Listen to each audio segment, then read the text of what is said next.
So I went ahead and hit the record button. I'm going to throw this up real quick so that it makes it to the video.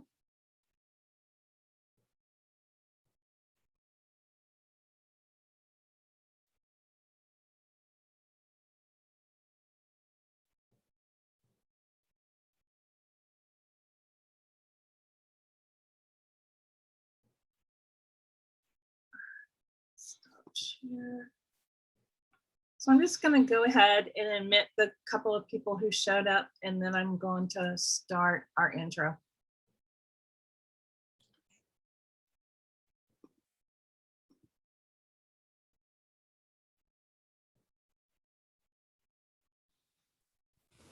So I want to welcome everyone who's joined us today here for Startup Grind Houston, and our topic of, and I'm going to quickly ask everybody. All right, I went ahead and muted you. I'm not sure why that did that.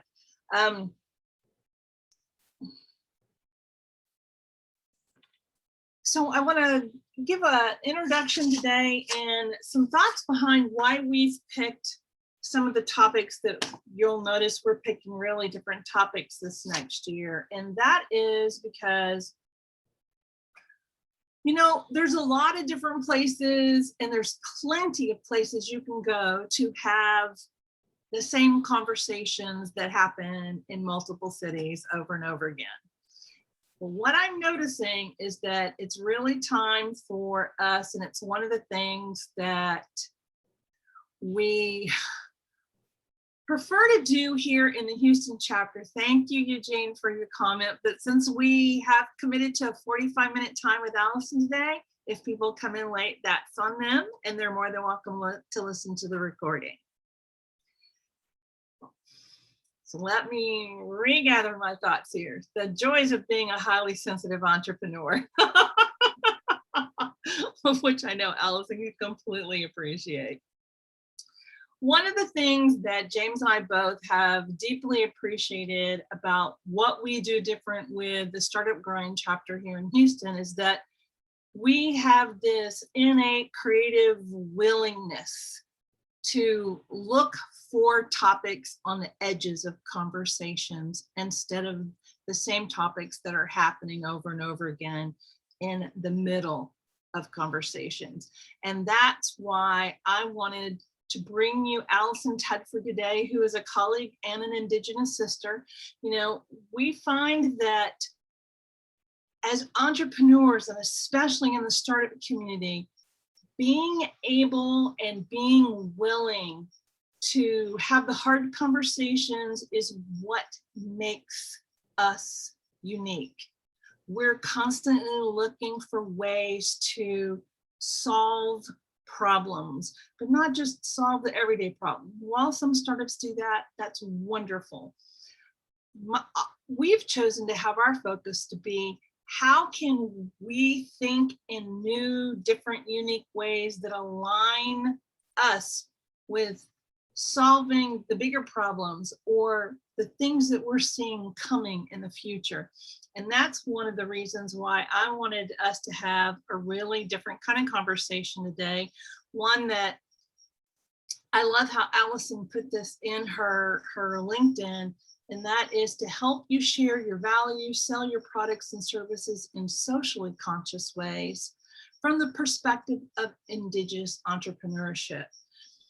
Professionally, Alison is an Indigenous woman with a disability, and she's a consultant with 18 years of professional experience, educating people from the front lines to the C-suite about social justice issues and helping them with everything from intercultural communication to building inclusive communities online.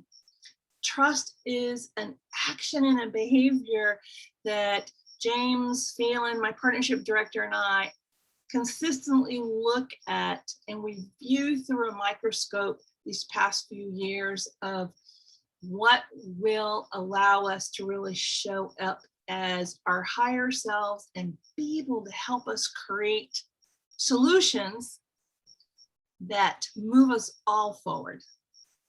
And so I want to thank Alison for joining us here today to work with us with this lens of exploring through an entrepreneurial lens in a way that allows us to be more adaptable and flexible in the world that we all serve. So welcome, Alison.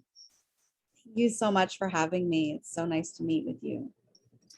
You know, one of the things that I've noticed, and I love how our founder of Startup Grind itself, Derek, created a really simple framework of, why don't you talk about the history in the past, what brought someone somewhere to where they are, then talk about how they do things presently, and then explore what do those possibilities look like for us in the future. So I'm going to use that framework for our conversation today. And I'm going to start off with asking you to share with us, from a historical perspective, why is Indigenous entrepreneurship special, unique, and different? Well, I mean, I think that we often assume that commerce happened, as a result of contact, where historically these were activities that tribes and groups of people would conduct trading within their communities. There were people who, had their own, businesses as such, where they were making, textiles or carvings or things. So this is something that we've always done. And often these things come from a very cultural place. And that's part of what's made our commerce kind of a bit more interesting, in that it's a commercial activity, but it's also like a cultural exchange. And it's how we come to have pieces from other communities and from other traditions. So I think that's something that's really kind of different and special, is that it's often things are traded that were really important to the community and really reflected an artistic perspective or a way of doing things that was unique to an area. You know, one of the areas that I have a special interest in, having a grandfather who was a farmer, is that a lot of the regenerative agricultural community has really learned quite a lot from being able to connect with and learn more about some of the cultural aspects of things that go on inside Indigenous communities, and how those learnings can help us be able to produce food for everybody, because that is seriously becoming an issue, not just from the population numbers themselves, but because of the behaviors and the actions that have kind of really gotten out of hand for what happens to our natural resources. What could you share with us in things that maybe you've learned or you've witnessed or you've heard about, whether it's, regen ag or other areas of Indigenous practice and culture that give us an opportunity to relook everything we're doing now? For sure. I mean, I think, like, in a lot of ways, kind of everything old is new again. And there are a lot of, traditional practices that are kind of rebranded, reframed through a non-Indigenous lens, or mainstream practices that are influenced through those conversations, through those Indigenous ways of knowing, through those cultural exchanges in terms of knowledge. And I think that that's something that it can only improve the state of an industry, because we're getting to learn from multiple perspectives how to do things in a different way, how to learn from past challenges that have been solved over time in terms of sustainability, and really look at what is the spirit of the practice historically, how can we integrate that now, what can we learn from what's already been done, and how can we blend that with new research, with new knowledge and wisdom. So I think that there's a lot of opportunity for collaboration, for learning from each other, and for innovating together. Alison, I'd be curious to ask, how can listeners start to learn the difference between Indigenous entrepreneurship as it aligns to their geographical area? Is that important? And if so, why?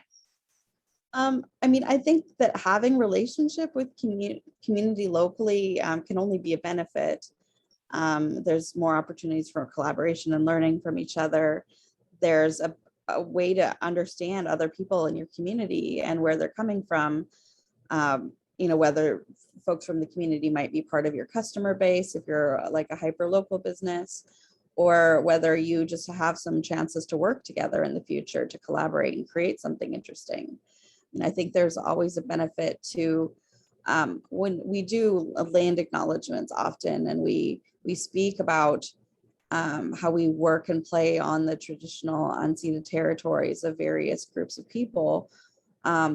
And those are great, important words. But if we don't have a connection to the land, if we don't have a connection to the people, what is that acknowledgement serving?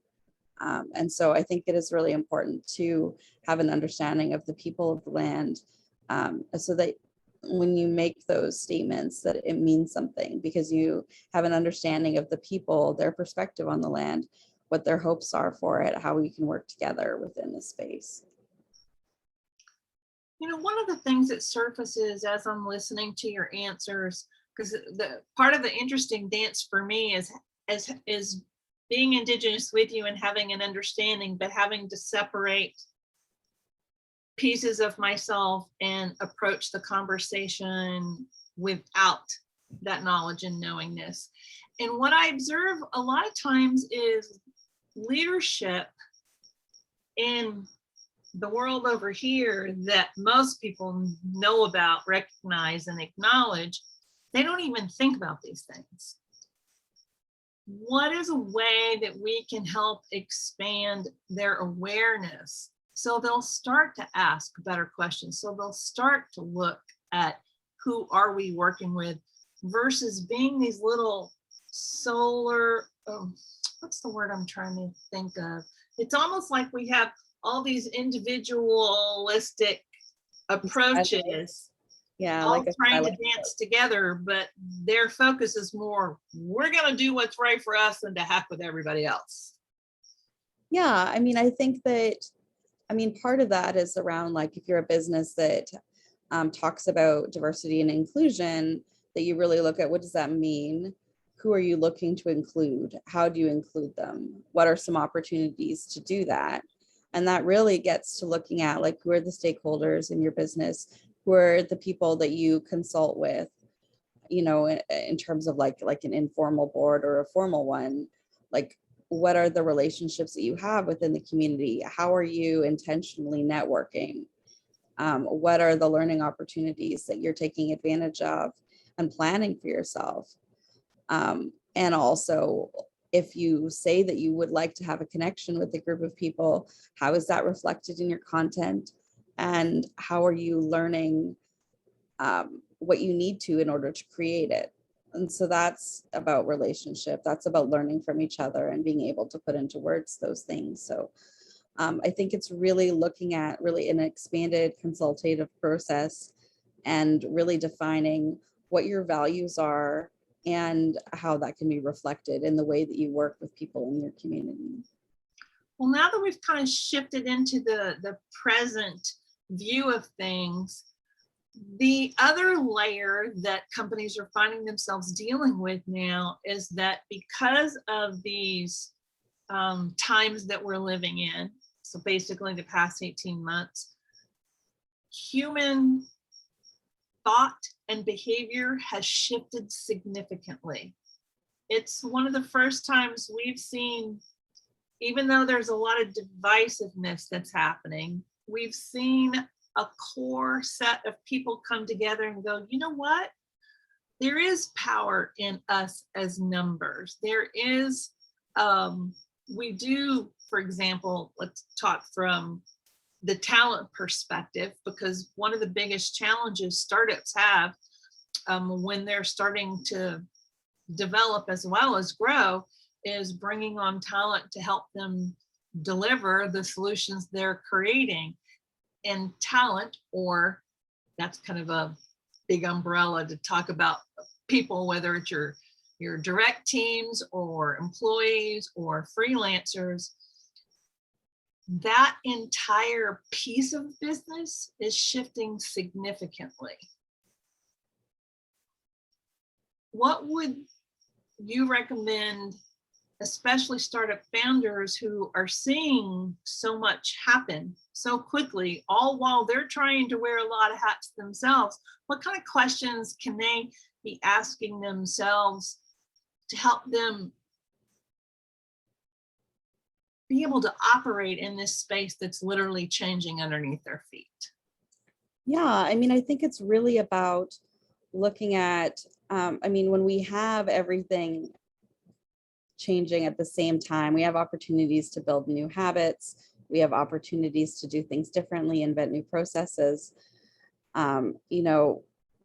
When nothing is certain, anything is possible is usually my motto. And that's the opportunity in all of that shifting, is that you have that optionality where, the status quo doesn't work anymore. So we're going to figure out something that does. And we have an opportunity to collaborate with other people and find out, what's going to work. What are the opportunities to include more perspectives? How can we bring more people in order to solve problems in a different way, so we don't keep coming up with the same answers? Because that's the challenge when we have a very homogenous grouping, or when we are always recruiting from the same places and we're not doing outreach, we're not finding people who think differently and have different experiences, and we're only drawing based on proximity and familiarity.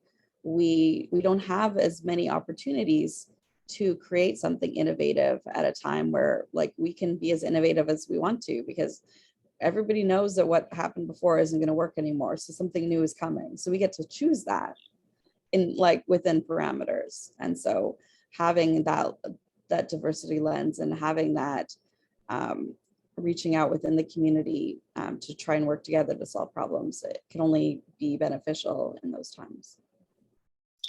And I know one of the things that I often hear from startup founders, especially when we had an opportunity to get together face to face, their challenges haven't, how can I put this?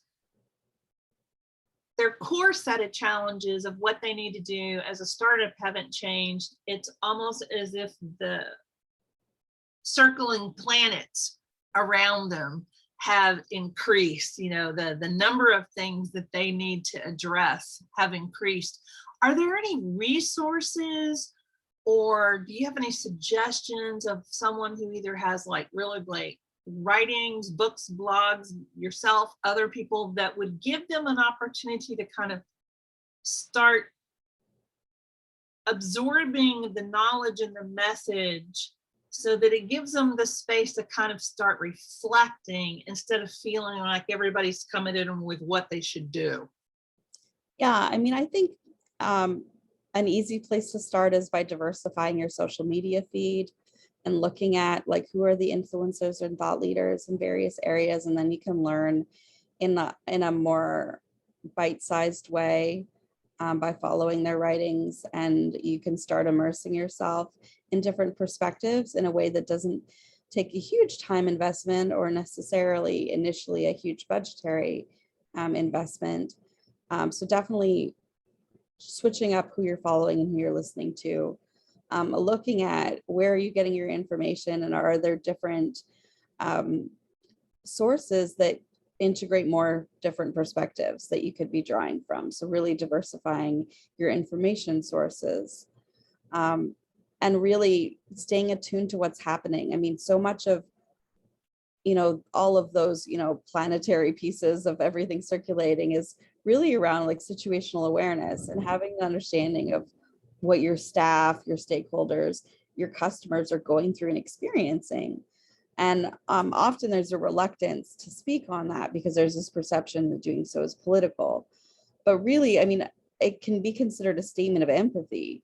in terms of like, I'm aware these are challenges that people within our circle are experiencing, and we can acknowledge that those are things are happening, and we can acknowledge that they're difficult. And that doesn't have to be a political statement. It can just be like, and I care what happens to you, and I understand what's going on, right? And that's often informs like your marketing content, your copy, your planned promotions. Are they sensitive and thoughtful considering what's happening? Does it make sense? So often we think of things so far ahead, and we can kind of get ahead of things and misstep because things have been scheduled out 3 to 4 weeks in advance or something. So really keeping current on like, is what was planned still appropriate, relevant, sensitive to what's happening? And really taking the time to spend time with other people. It's so easy to get stuck into that kind of grind culture where we are head down getting things done, where spending time in connection and in community can give us a different perspective on what's happening and can inform how we approach things and how we communicate about what's happening and how we connect with each other and show that we care about each other. You know, it's interesting and fascinating at the same time that we're learning how to communicate with more of an empathetic framework than ever before. And the other thing that I notice and I pay attention to are generational aspects, generational behaviors, generational expectations. And so with this huge span of generations who are all still working together like we've never had before, what I notice is some of the challenges or the conflicts come up from when those generations are trying to talk to each other, and each generation has a very different expectation of what they want the world to be. How do you help leaders, especially in the C-suite? I'm curious, and I don't mean you have to like spill all your secrets, but maybe some early stage conversations would be beneficial for founders to learn to use, and even the questions that they can start asking investors so that they are coming at things from an awareness perspective and asking everyone to join them in that circle. For sure. I think a lot of it is being really clear on your values, what you as a founder want to see in the world, what you care about, and really being clear about that. And making sure that the people that are, you know, in your circle and in your world know what your goals are and what you'd like to see happen. And, you know, different generations within your team might have different perspectives and ways of doing that. But when you have that alignment, then you can find ways to work together. But I mean, it's I think a lot of brainstorming and workshopping and collaborating and strategic planning in order to look at like, where do we want to go and what are the strengths of everybody coming with us and how can we leverage those things together so that, you know, even if we have different generational perspectives, we have different levels of tech proficiency, we have different, I mean, even attitudes that come from the level of immersion within tech in a day-to-day life can really shift a perspective. So having those intergenerational conversations in the workplace are really important, and just creating a space where everyone feels like their perspectives are welcomed, encouraged, and that there is some level of risk tolerance, because you can't innovate if you're afraid to make a mistake. Like, you have to have some level of like trying things out. And I think that taking a variety of perspectives from a variety of generations means that you're going to try different things and they're going to maybe work well or less well. But really, I think that having the teamwork of coming together and deciding on a course of action, even if it might be different than, you know, an individual team member might be used to thinking about, and just seeing what happens and exploring as a group. Yeah, sometimes I have to remind myself, and I'll have team members remind me too. It's like, Michelle, not everybody comes from a possibility thinking perspective like you do. Some people still operate from more of a fear base, and I'm like, yeah, but how can you be an entrepreneur and operate from fear base? We're the ones who are out there pushing the edge of everything. I'd be curious to ask you, what have you learned about yourself this past 18 months of doing the work? Because you're uncovering and learning a lot of things about your own personal Indigenous ancestry and culture, as well as you're out there doing the work to bring business thought forward. Yeah, it's definitely, I mean, I've learned a lot more about what I need in terms of like, how much time do I need to recover after, we all have activities that, energize us or tend to drain our energy levels. So really being respectful of like what my energy balance is, and leaving physical time and space for those things to happen has been one. I mean, and being intentional about connection, because it used to be a lot easier to even accidentally come into contact with people, but it's a little bit harder now, and has been, over the past year and a half.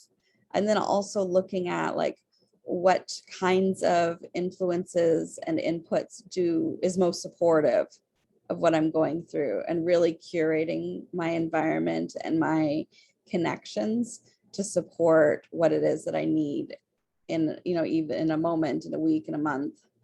But yeah, really just taking the time to figure out what it is that I need and the best way to get it.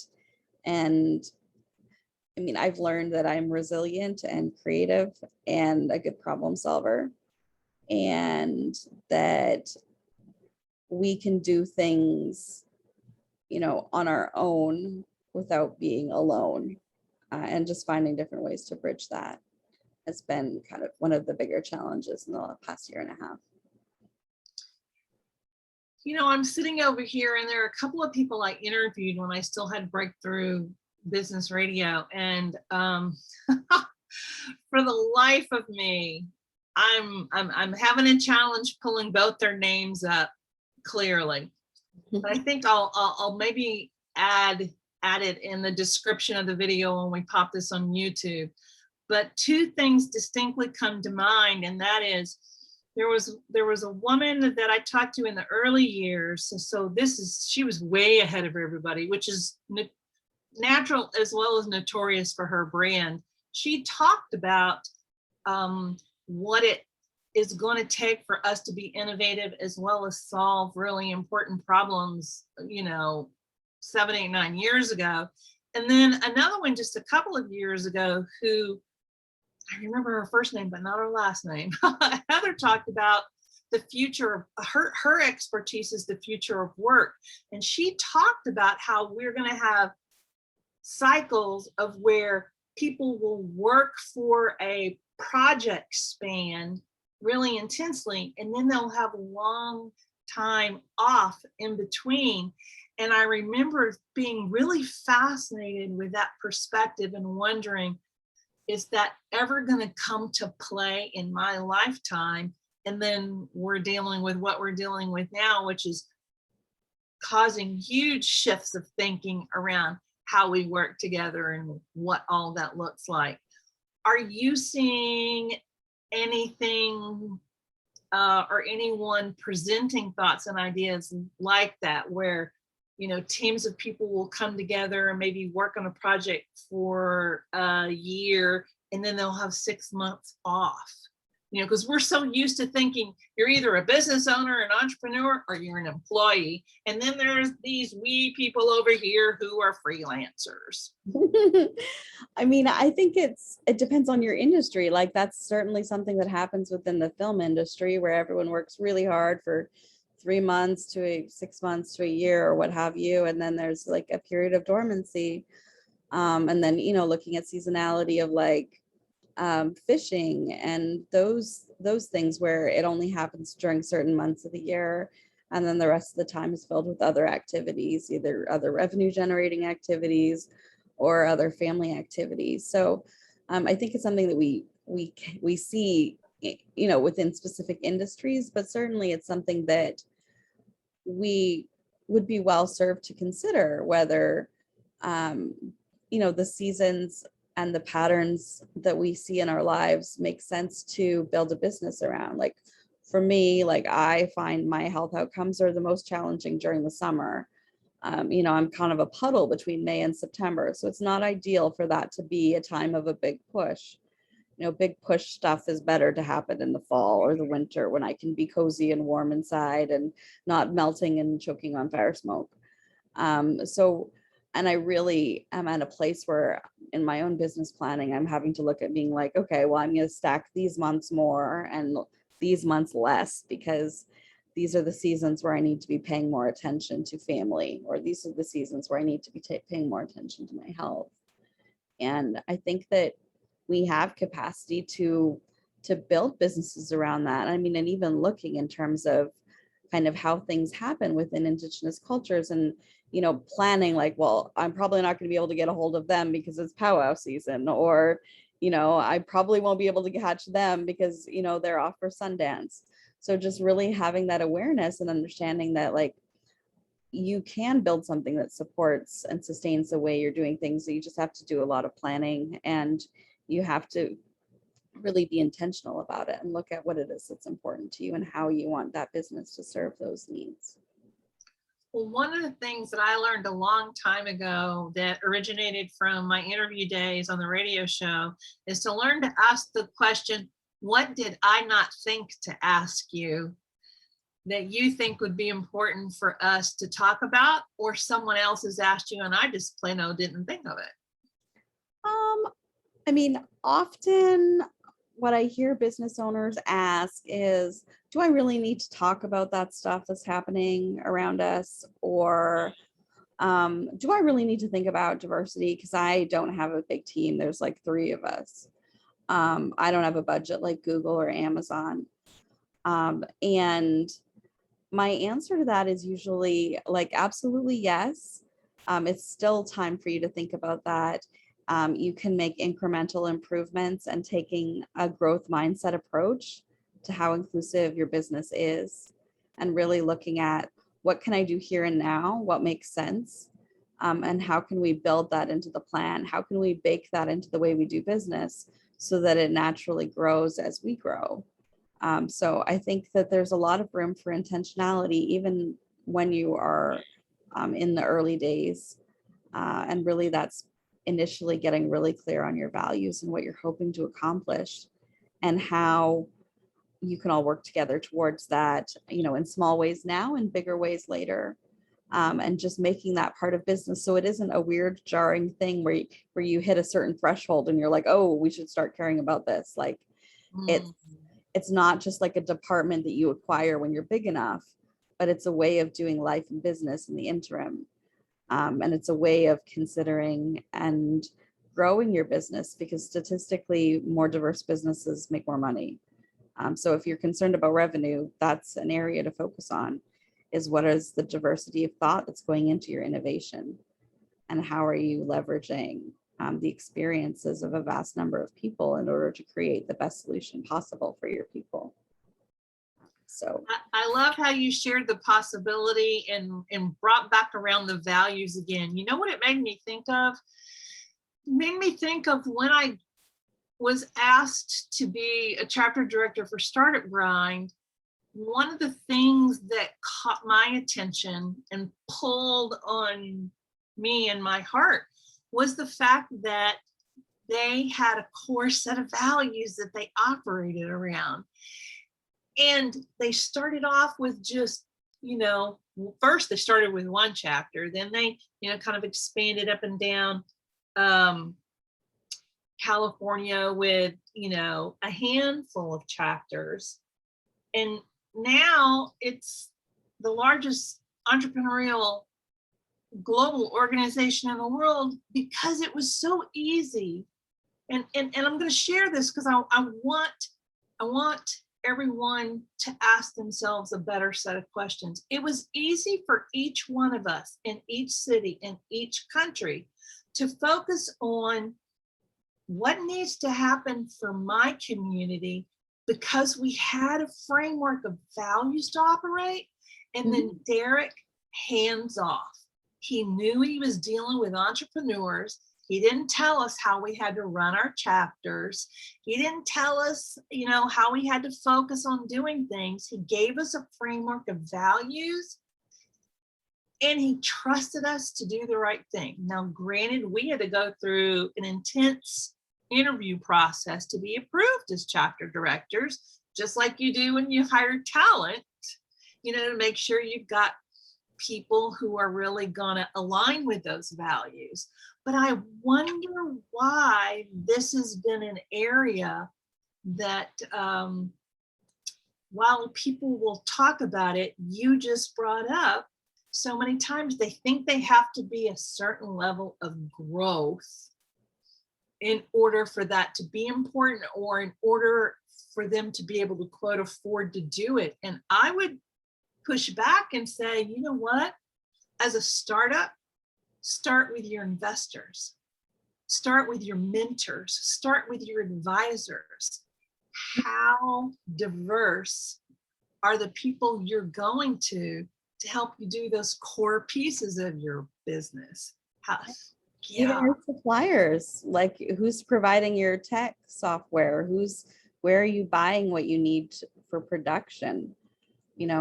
Those are all pieces that you can diversify without necessarily having a big team, but you can be intentional and look at what kinds of communities that you want to support, and look at what solutions are coming out of those communities that you can include within your business. Yeah. So lots of different ways to be creative. And it can also be around give back and how, setting aside time for your team to volunteer in the community, or if you're setting a percentage of your revenue to give back to a certain cause within your community. Maybe you don't have enough jobs to be hiring people from various communities, but you could be investing in scholarship programs to develop that talent for you down the road. Or you can be investing in mentorship opportunities for people. So there's lots of ways to look at how to involve yourself with the business of getting the right people around the table, even in the early stages, even if you don't have a lot of chairs yet. Love that. Love that. I think that is just an absolutely beautiful place for us to kind of wrap up our conversation. If people would like to work with you, Alison, how can they connect with you? My website, AlisonTedford.com, is the best way to book a call and have a look at what kinds of programs that I'm offering currently. On social media, at Alison Tedford on Instagram, at Ali Spins on Twitter, or look me up on LinkedIn. And I'd be happy to connect and chat about what you're working through in your business and what we can do together. That sounds wonderful. This has been a fun, I love how we're focusing, and hey there, James, I love how we're focusing on having shorter conversations and then being able to give ourselves opportunities to take action directly after that. So if you're watching this replay on YouTube, I'd encourage you to reach out to Ali and find, Alison, and find out. I was thinking of your Twitter feed. I go by Ali too. Alison is usually business, bylines, and the government, and my mom when she's really mad. But everybody else pretty much calls me Ali, so it's all good. Oh God, yes. And so, I would encourage everybody to be asking yourself the questions that we shared today. And if you feel like you're running up against just a mental thought wall, reach out to Alison, myself, or James. We're all very active on social media. And we're also go-givers, which is, that's one of the principles of Startup Grind, is to give first. And we definitely do it here. So greatly appreciate you making time to come in and share your expertise with everyone today. And gosh, Alison, just as one sister to another. Let's make this happen. Yes, for sure. Thank you so much. All right, everybody. You can always find out more about Startup Grind at startupgrind.com/Houston, and reach out to James or I and let us know what are some of the topics you'd like to see us talk about for the rest of the year. We got a few ideas. We always love hearing from you. And we're going to have a pretty interesting announcement coming up this fall. So you're going to want to stay in touch. Talk to everybody later.